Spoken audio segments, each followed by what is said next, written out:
vrai que quand on lit ton manuscrit, parce que j'ai eu ce privilège, on est étonné parce que tu as un discours sans concession sur l'islam, mais un discours très respectueux sur les musulmans que tu présentes comme victimes d'un système, mais aussi victimes des Européens. Ah, tout à fait, tout à fait, tout à fait. D'abord parce que, bon, moi j'ai eu dans ma vie beaucoup d'amis qui se disaient musulmans, bon, qui étaient de culture musulmane, je dirais.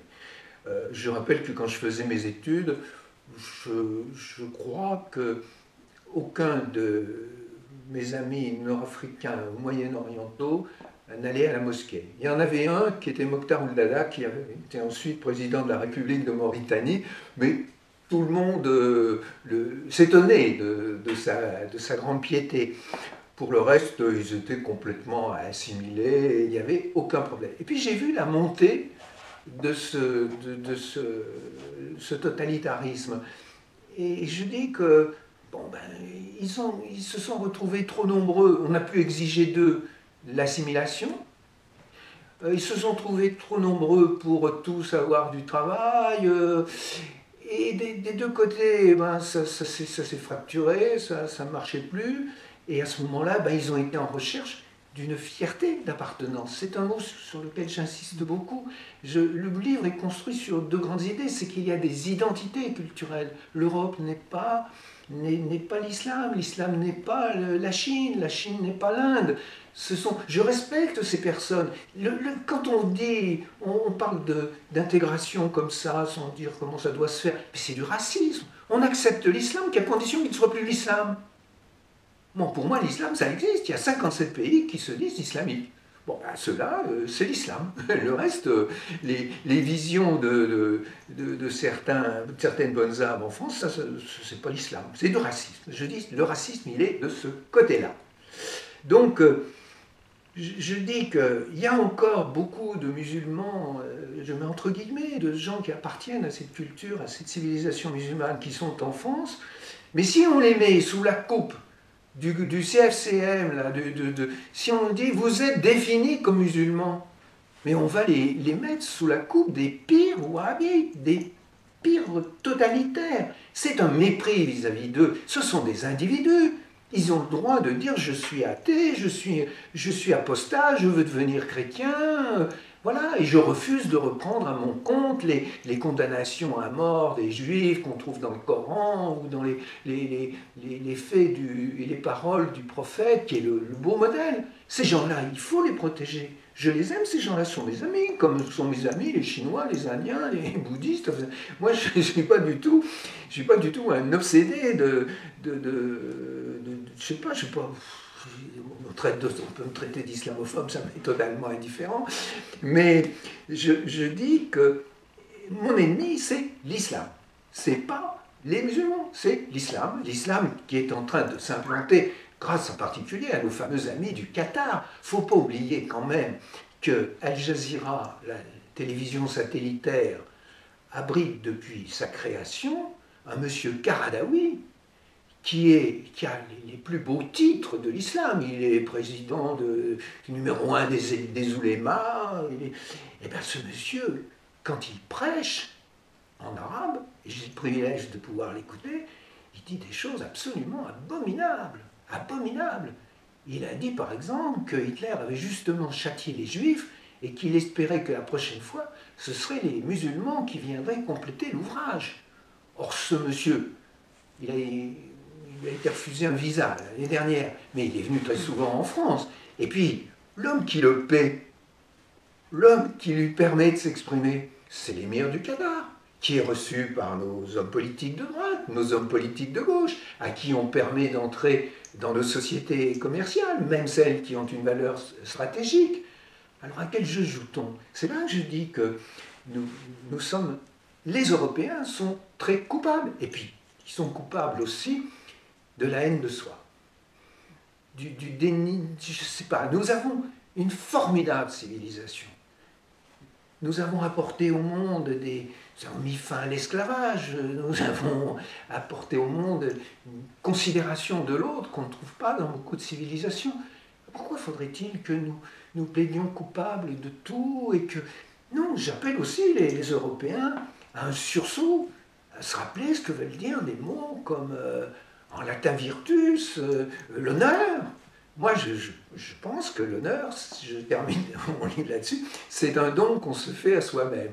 Je ne sais plus qui a dit ça, mais je voudrais que chacun de nos compatriotes ait à cœur d'avoir de l'honneur, et l'honneur, c'est de défendre les siens, défendre sa maison, défendre son territoire, défendre sa civilisation, et avec tous les moyens, d'abord la démocratie, et ça ne suffit pas, et bien, on retrousse les manches, je ne sais pas comment il faut dire, mais on parle fermement, on parle net. Et j'ai voulu parler net.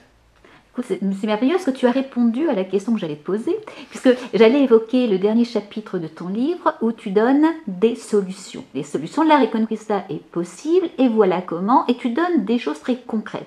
Possible, acceptable. Alors, je ne veux surtout pas qu'on les dévoile maintenant, il faut laisser ce privilège à nos lecteurs, mais je voulais te dire à quelles conditions sera-t-elle possible, et en fait, tout ce que tu viens d'énumérer, finalement, renoncer à la haine de soi, la démocratie, l'honneur, etc., ce sont finalement ces principes de base. Oui, et d'abord ouvrir les yeux, premièrement. Deuxièmement, rétablir la liberté d'expression en France, car elle n'existe pas. Dès qu'on porte un regard critique sur une idéologie qui est l'islam, on est accusé de haïr les musulmans. Mais ça n'a rien à voir. Les musulmans sont les premières victimes de l'islam, disait M. Ernest Renan, qui connaissait bien les civilisations sémitiques et qui n'est quand même pas n'importe qui. Ça, je le pense. Et mes amis, dans les années Bourguiba, je parlais, pensaient la même chose.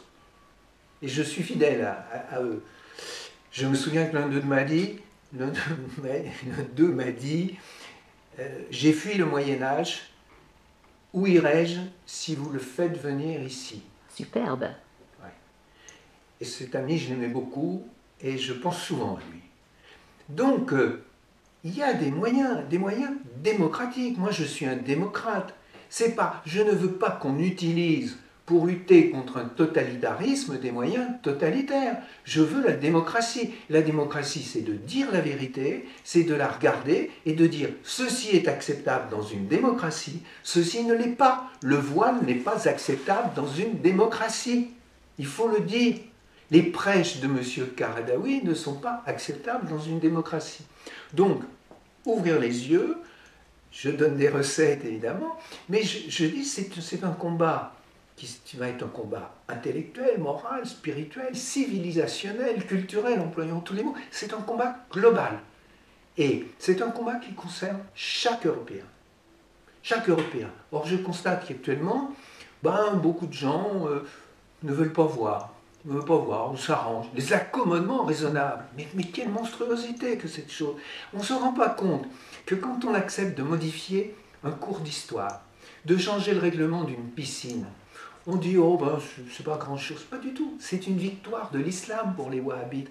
Car en islam, tout est codé, tout est loi, tout est sous le regard d'Allah. Donc, quand on modifie un comportement, on s'inscrit sous le règne d'Allah. Et en particulier, il faut qu'on commence à dire très clairement que les constitutions, la constitution française et les constitutions européennes disent toutes la même chose, c'est que la loi émane du peuple. Or, en islam, elle n'émane pas du peuple. Elle émane de textes qui sont non réformables, non révisables, et dont le libre examen est interdit de fait souvent par la loi, par la police, dans les 57 pays de l'Organisation de la coopération islamique, qui se présente elle-même comme la deuxième organisation internationale par son importance après l'ONU. Alors voilà ce que j'ai voulu dire, j'espère l'avoir dit. Je l'ai dit en tout cas avec netteté. C'est clair. Il y a un moment dans la vie où il faut dire ce qu'on pense. Hein. On n'a plus le droit de louvoyer ou d'espérer que les choses s'arrangeront toutes seules. Mais justement, il y a quelque chose de très clair, c'est la couverture qui a été choisie pour Reconquista ou la mort de l'Europe. Est-ce que tu peux nous dire un petit peu quelle est l'importance du choix d'Athéna? Moi, parce que j'ai un regret dans ma vie, c'est qu'en quatrième, je n'ai pas pris le grec. Mais j'ai tellement aimé les humanités, le latin, moi je baigne là-dedans. Hein, quand je suis allé plusieurs fois au Parthénon, c'est mon monde, quoi. Le monde grec et le christianisme, ce sont nos deux. Il y a trois. Bon, il y a le monde grec, il y a le monde latin, il y a les Lumières, tout ça, c'est une merveille. Et Athéna, Athéna, ce qui me plaît en Athéna, c'est que c'est la déesse du savoir, de la sagesse, du conseil, puisque c'est Mentor dans l'Odyssée, mais c'est aussi une guerrière. Elle ne s'en laisse pas compter, la fille de Zeus. Et j'aime bien celle-là. Merci René, et puis bonne lecture à tous. Merci.